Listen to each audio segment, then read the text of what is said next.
आज जो है परशुराम जयंती अवतरण दिवस समारोह मनाया गया है, क्या कुछ कहेंगे? नहीं, बहुत कुछ है कहने को समाज के बारे में, भगवान श्री परशुराम के बारे में। संक्षिप्त में यदि आप पूछे तो मैं यही कहना चाहूँगा कि हम सबको बहुत कुछ सीखना चाहिए समाज को आगे बढ़ाने के लिए। भगवान श्री परशुराम जी से बहुत कुछ सीखा जा सकता है। शास्त्र और शस्त्र दोनों का उपयोग होना चाहिए, यही सीख है उनकी। नरकटियागंज की जनता जो है काफ़ी आपको प्यार और आशीर्वाद दे रही है, तो क्या लग रहा है कि नरकटियागंज विधानसभा से क्या कुछ तैयारी है इस बार आपकी विधानसभा चुनाव की? अब तैयारी क्या है वो लोग तो आप मुझे ज़्यादा बताएंगे, लेकिन होए वही जो राम रचि राखा। मैं सब आप सबके समक्ष हूँ। आशीर्वाद चाहिए, प्यार चाहिए, भगवान जो करेंगे वो होगा। तो क्या लग रहा है कि विधानसभा से इस बार नजर आएंगे क्या रितेश पांडे यहाँ पे? जी ज़रूर नज़र आएंगे, ऐसी मेरी कोशिश है, मैंने कहा भी है। तो क्या निर्दलीय नजर आएंगे या फिर किसी दल से? नहीं नहीं, मैंने साफ साफ कहा है कि मैं भारतीय जनता पार्टी का 10 साल से मेंबर हूँ। पार्टी ने यदि आशीर्वाद दिया, लोगों ने साथ दिया तो ज़रूर लड़ूंगा। लेकिन कहीं ना कहीं बीजेपी में काफ़ी सारा जो है टक्कर है, क्योंकि यहाँ के सिटिंग कैंडिडेट है, तो क्या लग रहा है कि बीजेपी ऐसे में आपको मौका दे पाएगी? मैं कुछ सोच समझ के ही उतरा हूँ। यदि लगता कि मौका नहीं देगी तो नहीं आ रहा होता, तो कुछ सोचिए कि आयल बनी। अब देखिए क्या होता। क्या कुछ कहेंगे नरकटियागंज वासियों को, क्या कुछ कहेंगे? नरकटियागंज वासी को यही कहेंगे कि उनको सजग रहना चाहिए, उनको देख सुन के राजनीति में हिस्सा लेना चाहिए। वोट बहुत बहुमूल्य होता है, सोच समझ के और देना चाहिए, और भारतीय जनता पार्टी को देना चाहिए कि वो पार्टी हर तरह से खरा उतरता है इसमें। किन मुद्दों के साथ जाएंगे जनता के बीच, क्या कुछ आपके लिए मुद्दा रहेगी, क्योंकि आप खुद अभी एक युवा हैं? देखिए, इसका मैं जवाब ऐसे ही दूंगा कि वक्त आने दे बता दूंगा तुझे आसमां।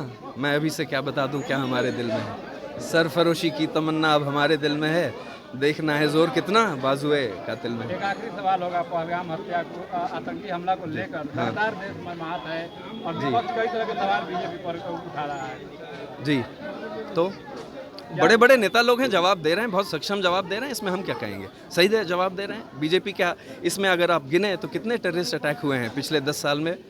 नहीं ना हुए हैं। तो एक अगर हो गया और उसका जवाब दिया जा रहा है तो उसका इंतज़ार करना चाहिए हमको। मुझे अपने प्रधानमंत्री, अपने होम मिनिस्टर अमित शाह जी पर और बाकी पूरे नेतृत्व पर पूरा विश्वास है। ये समय सवाल उठाने का नहीं है, ये समय एकजुट रहने का है। ताश बदल जाता है और जेल ही जेल में बदमाश बदल जाता है। कलजुगी लोगों की फितरत ही ऐसी है, मेल ही मेल में विश्वास बदल जाता है, विश्वास बदल जाता है। जोरदार तालियों के साथ इनकी स्वागत।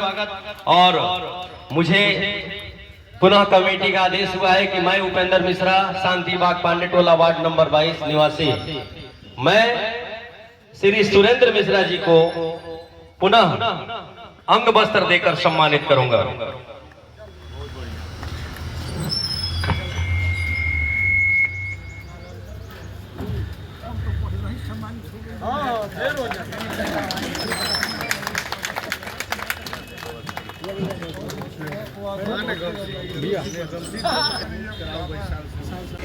कि कुछ आतंकवादी जो देश कुछ भीतर भी हैं, उनके लिए कहना है कि अमन बेच देंगे, चमन बेच देंगे, मौका मिला तो कफन बेच देंगे, और कि कलम के पुजारी अगर सो गए तो सत्ता के पुजारी वतन बेच देंगे।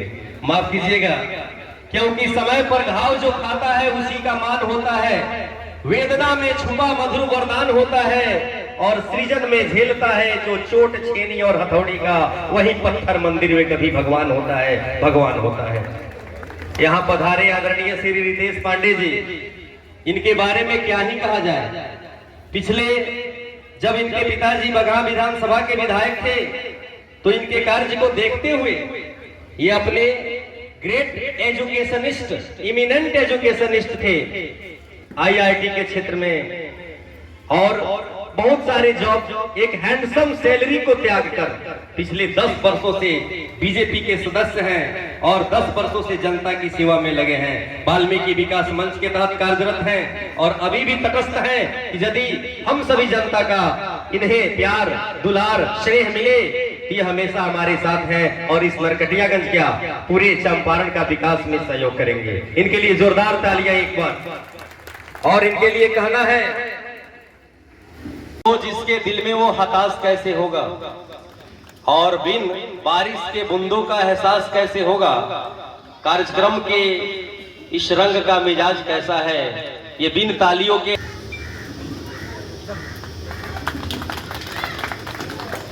अब मैं आमंत्रित करता हूं तिवारी जी आप भी मंच पे आवे और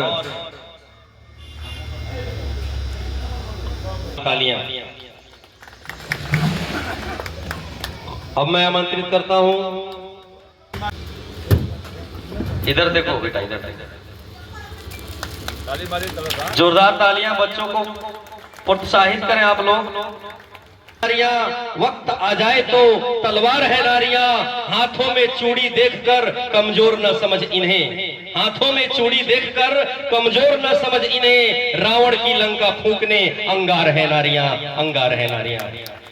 के लिए जोरदार तालियां।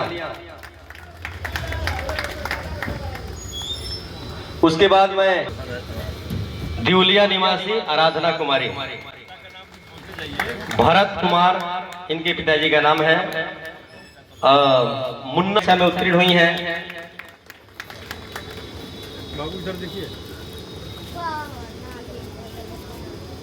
जोरदार तालियों से स्वागत।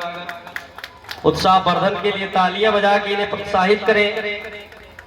और उसके बाद जोरदार तालियां इस बच्ची के लिए, क्योंकि ये जाति औरत है और मुझे कहना है कि अ से अंगार बन जाती है यही नारियां, र से राज रह जाती है यही नारियां, त से ताज पहनाती है यही नारियां, और अपने औकात को पहचान ले तो जला के राख बनाती है यही नारियां।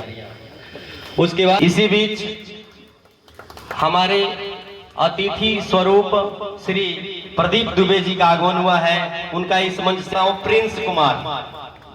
गुल गई गुलशन गई, गुल की सवारी आ गई, सबकी बारी खत्म, प्रिंस कुमार की बारी आ गई। इन्होंने भी 80% महोदय,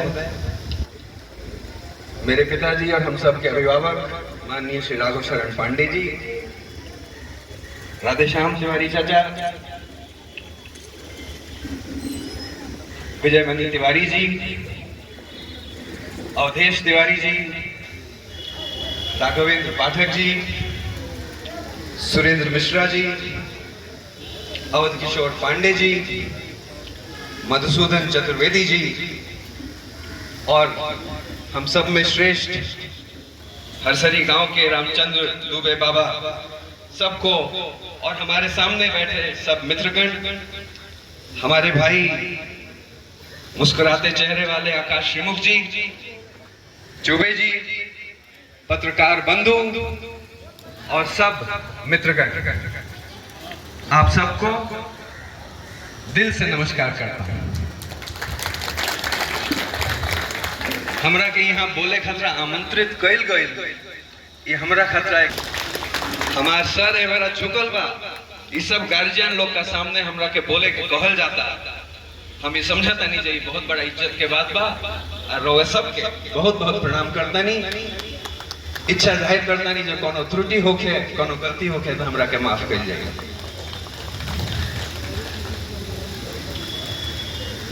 कहता है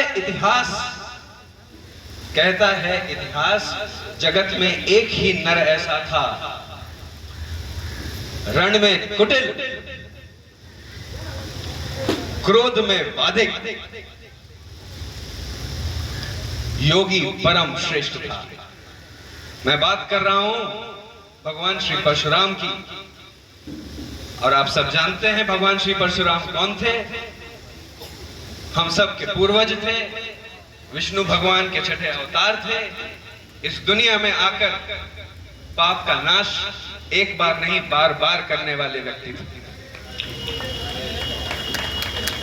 इतने बाद में बोलने का एक ये फल होता है कि सब कुछ चीजें, बहुत सारे हमारे श्रेष्ठ विद्वान अभिभावक जन सब बोल चुके हैं बहुत सारी चीजें। हमारा समाज जुटा हुआ नहीं है, क्योंकि जहां परशुराम जी की बात आती है, हमारे समाज की बात आती है, तो हमारा समाज जुटा हुआ नहीं है। हमको जिस तरह की सुविधाएं मिलनी चाहिए नहीं मिलती हैं, हमारा इज्जत नहीं हो रहा है, हमारा प्रतिनिधित्व नहीं हो रहा है, हम जो बोलते हैं वो करते नहीं हैं, इत्यादि इत्यादि इत्यादि। ये सब से मैं पूरी तरह सहमत हूं। बस एक ही बात कहना चाहूंगा, छोटा लघु अपना भाषण रखूंगा। एक ही बात मैं कहना चाहूंगा कि जब हम उंगली उठाते हैं किसी की तरफ, तो 3 उंगलियां हमारे तरफ होती हैं, एक उंगली दूसरी तरफ होती है तो 3 उंगली इधर होती है। जब हम अपने समाज के बारे में बात करते हैं और हम कहते हैं कि ये दिक्कत है, वो दिक्कत है, ये त्रुटि है, वो त्रुटि है, ये कमी है, वो अभाव है, हमारी इज्जत नहीं होती, हमको कमी है, ये सब जब हम बोलते हैं तो हमको ये याद रखना चाहिए, अंग्रेजी में एक कहावत है, फर्स्ट डिजर्व देन डिजायर। इज्जत कमाई जाती है, इज्जत मांगी नहीं जाती है, और वो इज्जत हमको कमाना होगा, तभी जिन चीजों का वर्णन लोगों ने किया है वो सब हो सकेगा। मेरे पिताजी ने कहा, शास्त्र और शस्त्र, शस्त्र उठाना बहुत आसान है, बहुत लोग उठा लेते हैं, चिल्ला चिल्ली, लड़ाई झगड़ा, तमाम चीजों की बात होती है, लेकिन ब्राह्मण अपने पांडित्य, अपने शस्त्र के बारे में अपने शास्त्र के बारे में भी जाना जाता है। और आज के जमाने में शास्त्र का मतलब क्या है? आज के जमाने में शास्त्र का मतलब है वो जो अपने आप को अनुशासित कर सके, शास्त्रों की जो बुद्धि है उसको समाज के सामने प्रस्तुत कर सके, उस तरह जी सके कि आपसे समाज प्रेरित हो और कहे कि वो देखिए जा रहा है ब्राह्मण, उसका सर अपने आप आपके सामने झुक जाए। तो कहीं ना कहीं ये सोचने वाली बात है इस समाज के लिए। और सारी चीजें सब लोग कह चुके हैं, मैं बार बार इस बात को नहीं कहूंगा, बस एक यही बात कहूंगा जिसको मैं आपसे हाथ जोड़ के निवेदन करता हूं कि इस बात को आप याद रखें। कहा जाता है कि लोहा जितना तपता है उतनी ही ताकत भरता है, लोहा जितना तपता है उतनी ही ताकत भरता है, सोने में जितनी आग लगे वो उतना प्रखर निखरता है, और हीरे में जितनी धार लगे वो उतना तेज चमकता है, और मिट्टी का बर्तन पकता है तब धुन पर खूब खनकता है।